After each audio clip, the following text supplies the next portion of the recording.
A largada no programa de hoje com a primeira convocação do técnico Dorival Júnior à frente da seleção brasileira para os amistosos contra a Inglaterra em 23 de março em Londres e contra a Espanha em 26 de março em Madrid. Vamos aos 26 nomes, olha lá.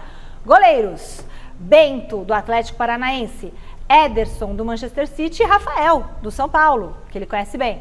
Laterais: Danilo, da Juventus, Ian Couto, do Girona, Ayrton Lucas, do Flamengo e Wendel, do Porto. Zagueiros: Beraldo, do PSG, Gabriel Magalhães, do Arsenal, Marquinhos, do PSG e Murilo, do Palmeiras.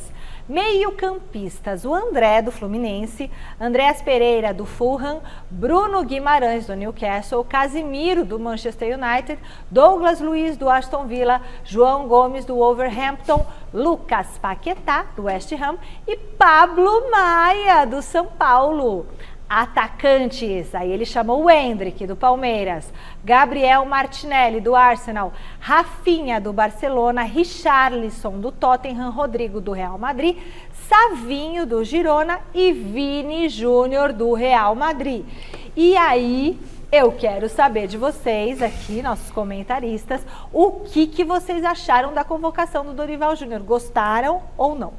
Chama a atenção a quantidade de jogadores que atuam no futebol brasileiro. Eu acho interessante, o Dorival dá oportunidade a alguns nomes que ainda não foram para a Europa. 7 ao todo. Alguns deles a gente sabe que é só questão de tempo. Por exemplo, o Pablo Maia, que é um jovem super promissor do São Paulo. O Rafael é um nome que gera debate, porque é um jogador já bastante experiente. Perdeu o lugar? O Everton? O Everton não vive um bom momento, então, né? Mas o Rafael tem 34 anos. Em 2026 ele vai ter 36, se eu não me engano. Então é um jogador com idade avançada, talvez possa agregar porque vive um bom momento com a camisa do São Paulo, mas é um nome que gera debate. Eu entendo esse debate, mas também concordo com a convocação. Eu vejo o Rafael hoje como um dos melhores goleiros do futebol brasileiro. No ataque eu acho que deu a lógica. Muita gente falou sobre a ausência do Vitor Roque, atacante que recentemente foi contratado pelo Barcelona, mas ainda não conseguiu se firmar no Barcelona, não vem jogando como titular no Barcelona. O Pedro também. Enfim, sempre vai sobrar alguém, nunca vai ser consenso. O meio-campo eu acho que tem volante demais. Verdade. Não sei qual que é a ideia do Dorival Júnior, se o Dorival ele tem uma ideia de futebol moderno em que todos os jogadores que atuam no meio-campo marcam e também defendem. Verdade seja dita, perdão te interromper, também faltam meias de qualidade. Mas o Rafael Veiga, na minha opinião, deveria estar, apesar de não estar num grande momento, até porque vem de um problema no olho e tal. Também concordo. Mas é um jogador talentoso. Futebol moderno é isso. Moderno. Os 3 meio-campistas têm que defender, os 3 meio-campistas têm que atacar, então não tem essa de primeiro volante, segundo volante, meio-campista, são todos, vamos dizer assim, todo campista. Vou falar a real pra vocês. Pra mim essa lista nem fede nem cheira. A seleção brasileira perdeu a graça há muito tempo. O que vale a Copa do Mundo de 4 em 4 anos. E olhe lá, lamento pela minha filha. É uma preparação, lamento pela minha filha que tem só 10 aninhos e tá maluca por futebol, sofreu nas 2 últimas Copas, porque assim como o pai, ela é precoce no fanatismo por esse esporte maravilhoso. Então ela tá na empolgação do Vini Júnior, o Neymar é isso. Cara, nós temos um craque só um jogador extra série que desencanou de jogar futebol, que tá machucado e gordo, que é o Neymar. O resto é tudo mais ou menos. São bons jogadores. Peraí, Vini Júnior e Rodrigo não. São bons jogadores. Eu sou do tempo, eu sou do tempo, esse tempo ainda é meu, né? Porque eu nasci em 73 e tô vivo. Mas eu sou de uma geração da qual a gente via a convocação, eram 3, 4 craques por posição, a começar pelas laterais. Então o nível, eu não tô falando mal desses jogadores, são jogadores, bons jogadores, porque temos hoje, jogam na Europa, beleza. Será que os da Europa são Mas o nível caiu muito, o nível caiu muito. Legal são os amistosos contra a Espanha, no Santiago Bernabéu, aí sim, e contra a Inglaterra em Wembley. Mas ao mesmo tempo, o Dorival chamou jogadores aqui do Brasil, e tem que chamar mesmo, e vai desfalcar os jogadores. os times que estão Semifinal envolvidos do Campeonato Paulista coincide então, com as datas dos amistosos, hein? Palmeiras desculpa, e São Paulo. gente, eu tô chato, velho, ranzinza, mas a seleção brasileira, só mas de 4 em 4 anos e olha lá. Eu discordo Rafael, do Silvestre. Só o Rafael, queria saber se vocês gostaram ou não do Rafael pra goleiro. Eu gostei. Gostou? Gostou, Silver?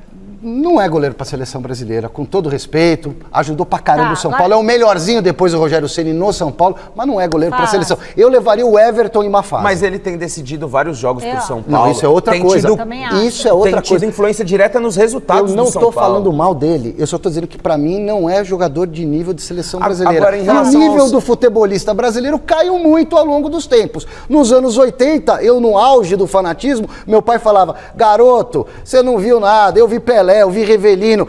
O tempo vai passando e a gente exalta os anos 80 agora. Sinto muito, é assim que funciona, cara. Caiu demais o nível. Eu entendo o que o Silvestre está falando, eu concordo que caiu sim o nível, mas se você pegar, você tem aí um craque por setor aí na seleção brasileira. Ao meu ver, Marquinhos, craque na zaga. Casimiro, craque.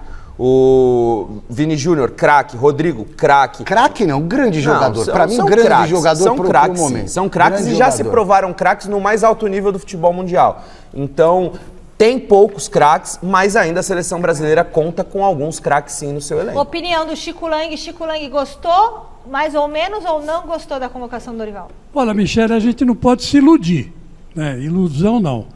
O Dorival vai ter que armar um time fechadinho no meio campo e jogar por uma bola, né? Lá na frente. É o oposto do Diniz. O Diniz abria tudo. O Dorival vai fazer o contrário, vai fechar a casinha. Estava conversando isso com o Bassage antes do programa.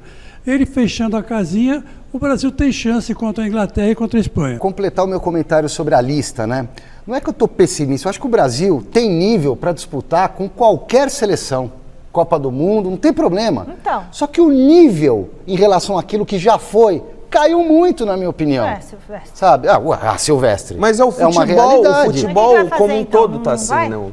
Ué, mas a gente não tá aqui para falar o que pensa, então eu penso isso. Para mim era fantástico nos anos 60, depois tão fantástico quanto nos anos 70, bom pra caramba nos anos 80, anos 90 e veio caindo.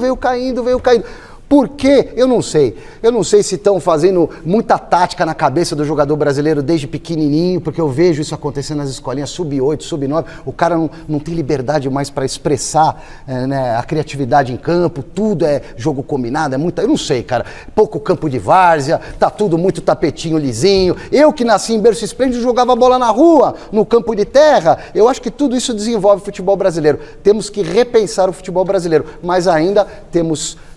pegada para brigar com qualquer seleção. Não, o Dorival tem que se preocupar em não perder esses dois amistosos contra duas grandes seleções, duas favoritas ao título da Eurocopa. O Brasil vai ter 2 testes de fogo. O Dorival está chegando agora de paraquedas, ainda não está acostumado muito com a dinâmica de trabalho, que é completamente diferente da dinâmica de trabalho no clube, em que você tem um trabalho diário, em que você consegue trabalhar uma filosofia a fundo, de forma detalhada. O Dorival não vai ter isso, então acho que de uma maneira bem conservadora ele vai armar um time principalmente para não perder, para não passar vergonha, para tentar aí sim começar a recuperar a confiança desses jogadores e ter um trabalho com um pouco mais de estabilidade, já também pensando na Copa América.